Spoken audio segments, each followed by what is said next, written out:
France, known for its champagne, croissants, and flourishing fashion industry, is grappling with economic challenges, sparking concerns about its future. Despite being a Grande Nation with a vibrant economy, tough times have emerged. Economic anxieties, including labor market shortages, pension reforms, and rising inflation rates, are fueling uncertainties, leading some to question, is France on the brink of collapse? To understand the present, let's rewind and trace the trajectory of the French economy. The post-World War II decades, known as the Trente Glorieuses, marked a period of significant economic transformation. Fueled by the Marshall Plan and the Wirtschaftswunder model, France experienced sustained growth, improved living standards, and a thriving industrial landscape. Initiated by the United States in 1948, the Marshall Plan provided substantial economic aid to revive Western Europe. France received over $2.7 million, playing a vital role in modernizing infrastructure, rebuilding key industries, and investing in new technologies. This capital infusion was pivotal in jump-starting France's economic recovery. France drew inspiration from the Wirtschaftswunder model of West Germany. The model underscored free market principles, export-oriented growth, and the implementation of social welfare programs. Throughout the Trente Glorieuses period, GDP growth consistently exceeded 4%, reaching peaks of over 7% in the early 1960s. In the Trente Glorieuses era, the French auto industry, led by Peugeot and Renault, experienced significant growth. Car production soared from 200,000 units in 1946 to over 2 million in 1973, driven by rising consumer demand and government support for increased car ownership. Simultaneously, France's renowned luxury fashion houses, including Chanel and Dior, thrived. This era saw substantial growth in the sector, driven by rising disposable incomes and a global fascination with French couture. The Trente Glorieuses wasn't solely defined by economic figures. It profoundly influenced French society. The combination of increased wages and social welfare programs resulted in elevated living standards, enhanced healthcare, and improved access to education. Since joining the European Union in 1958, France has experienced a noteworthy economic transformation with substantial gains. The EU's single market, by removing internal trade barriers, has created extensive opportunities for French businesses.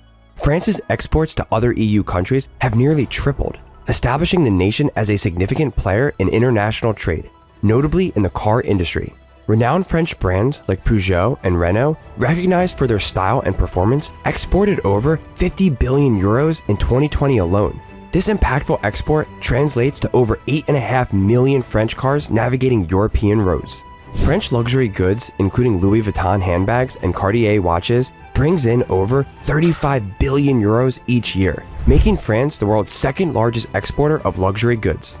This trade expansion acted as a catalyst for economic growth and job creation across various sectors, spanning agriculture, manufacturing, services, and tourism. The EU's backing of free capital and labor movement has drawn substantial foreign investment to France, particularly in high-tech sectors like aerospace and pharmaceuticals. For example, Safran, a French multinational specializing in aircraft engines and avionics, is a key partner in major airframe programs, with a global workforce of over 58,000. The introduction of the euro in 1999 presented France with a stable and internationally recognized currency, streamlining cross-border trade and financial transactions. The shared currency initially brought stability, boosting confidence and driving free trade. France's GDP surged to a peak of 6.9% in 2021, establishing it as a European economic powerhouse. However, beneath the surface, challenges emerged. Free trade exposed French industries to tough competition, leading to job losses and stagnant wages. The manufacturing sector, once robust, saw a steady decline in its GDP share. The 2022 crises, including the pandemic and the Ukraine war, induced energy crisis, caused inflation, declining consumer confidence, and a notable drop in France's GDP to 0.6% in 2023. Amid these challenges, France grapples with the cost of living crisis intensified by the Ukraine war, disrupting energy supplies and agricultural exports, leading to global price surges. France's heavy reliance on imported energy, especially for electricity and fossil fuels, amplifies the impact. Despite having the world's second largest fleet of nuclear reactors, France still imports about 20% of its electricity for peak demand, and 90% of its oil, and 70% of natural gas, primarily from Russia, Norway, and Algeria. While not entirely dependent on external energy sources, the significant reliance on imports exposes vulnerabilities to price fluctuations and geopolitical uncertainties. This situation prompts questions about the causes of France's economic stagnation. Was it a mirage fueled by cheap money and easy trade, or do deeper structural issues contribute to the downturn? The country's energy sector grapples with structural challenges, relying heavily on nuclear power with limited renewable sources. This has led to a 15% plus surge in energy prices in the past year, burdening households. Families face tough choices, sacrificing essentials to afford utilities, making the nation vulnerable to global energy market fluctuations. Food inflation reached a record 14.5% in February 2023, affecting essentials like pasta, bread, and dairy products with sharp increases. This surge is imposing a substantial strain on household budgets, particularly for low-income families that allocate a larger proportion of their income to food expenses. While France's struggles align with those of many European countries facing similar inflationary pressures, the situation in France is distinctive due to its dependence on imported energy and inherent challenges within its housing market. As of December 2023, the country's inflation rate is 4.1%, exceeding the Eurozone average of 2.9%, but trailing behind Spain 3.3% and Switzerland 2.1%. Now, let's delve into another critical issue: France's unemployment rate, which has hovered around 7.3% in recent months. While this figure is lower than the Eurozone average of 8.1%, there are evident instances of labor market tensions and mismatches that pose a threat to future growth. Certain sectors, such as finance and technology, showcase low unemployment, while others struggle with significant labor shortages, notably in the healthcare sector.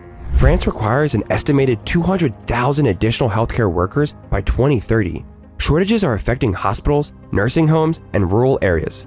Within the hospitality sector, the post-pandemic tourism surge has surpassed the availability of qualified staff, leading to vacancies in hotels, restaurants, and travel agencies. The construction sector is experiencing delays in ambitious infrastructure projects and housing initiatives due to a shortage of skilled builders, electricians, and plumbers. These shortages create a ripple effect as the competition for talent in understaffed sectors drives up wages, potentially fueling concerns about inflation. While France boasts one of the largest populations of highly educated individuals in Europe, a puzzling paradox plagues its economy: underemployment among young graduates. Despite their qualifications, many struggle to find fulfilling jobs that match their skills, often leading them to seek opportunities abroad. This brain drain phenomenon has several consequences. France loses valuable contributions from its skilled workforce when graduates emigrate. Their innovation, knowledge, and entrepreneurial spirit could be driving domestic growth and prosperity. With talented young individuals leaving, companies may face difficulties finding employees with the specific skills they need.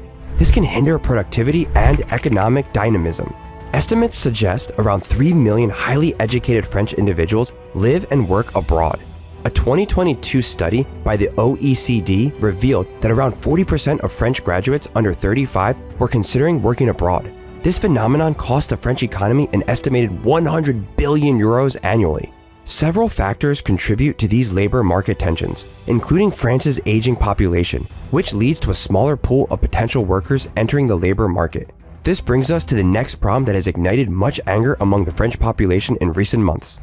These were the proposed reforms by President Macron, aimed at increasing the retirement age and simplifying the complex pension landscape, leading to nationwide protests, strikes, and political controversies. Examining the plan, the proposal involved a gradual increase in the minimum retirement age from 62 to 64 by 2030. This aligns with trends observed in many developed countries, where rising life expectancy necessitates adjustments to ensure the solvency of pension systems. For instance, Germany raised its retirement age to 66 in 2012 and plans a further gradual increase to 67 by 2031. Italy is also gradually raising its retirement age to 67 by 2023, with additional reforms in the pipeline to address long-term sustainability concerns. France, which currently operates 42 separate pension regimes, resulting in disparities and inefficiencies, aim to create a single, unified system with fair contribution rules and benefits through this reform. Additionally, to qualify for a full pension, the required number of contribution years would gradually increase from 42 to 43 by 2027, spreading the burden across a longer working life. The reforms have faced strong opposition from unions, left-wing parties, and a significant portion of the public. Key concerns raised included the aging of the French population and the generous pension benefits create a growing budgetary burden. France is burdened with an enormous national debt exceeding 3 trillion euros, which is approximately 112% of the GDP. This figure surpasses the average of developed countries and threatens to limit future investments in infrastructure, education, and other crucial areas. One of the simplest thoughts is this: the longer people work, the more they contribute, and the less pressure the system faces. However, critics rightly point out the potential uneven impact. Manual laborers and those who started working young may not be physically able to work longer. Finding new jobs close to retirement can be daunting. Additionally, unions fear the reforms could weaken the social safety net. Longer contribution periods and potential benefit cuts could leave vulnerable populations worse off. The French economic landscape faces both challenges and opportunities. The economy, while vibrant, grapples with issues like inflationary pressures, labor market shortages, and pension concerns. The debates over pension reforms underscore the need for careful balance. Yes, raising the retirement age is crucial, but it's vital to consider the potential impact on manual laborers and those who started working young. Now, is France on the brink of a downfall? Well, it's a bit like sailing through choppy waters. There's potential for rough patches, especially with the national debt hovering over 3 trillion euros. Yet, France has a strong economy, and with strategic maneuvers, it can navigate these challenges. So, what steps can they take? Boosting economic growth is key. France needs to create more jobs and improve competitiveness. Addressing the concerns about pensions, ensuring fair opportunities for all in the job market, and managing inflation rates effectively will see it escape this collapse. It's not about drastic measures, it's about thoughtful, targeted efforts. If they steer in the right direction, France can not only overcome these challenges, but also move towards a more prosperous and sustainable future.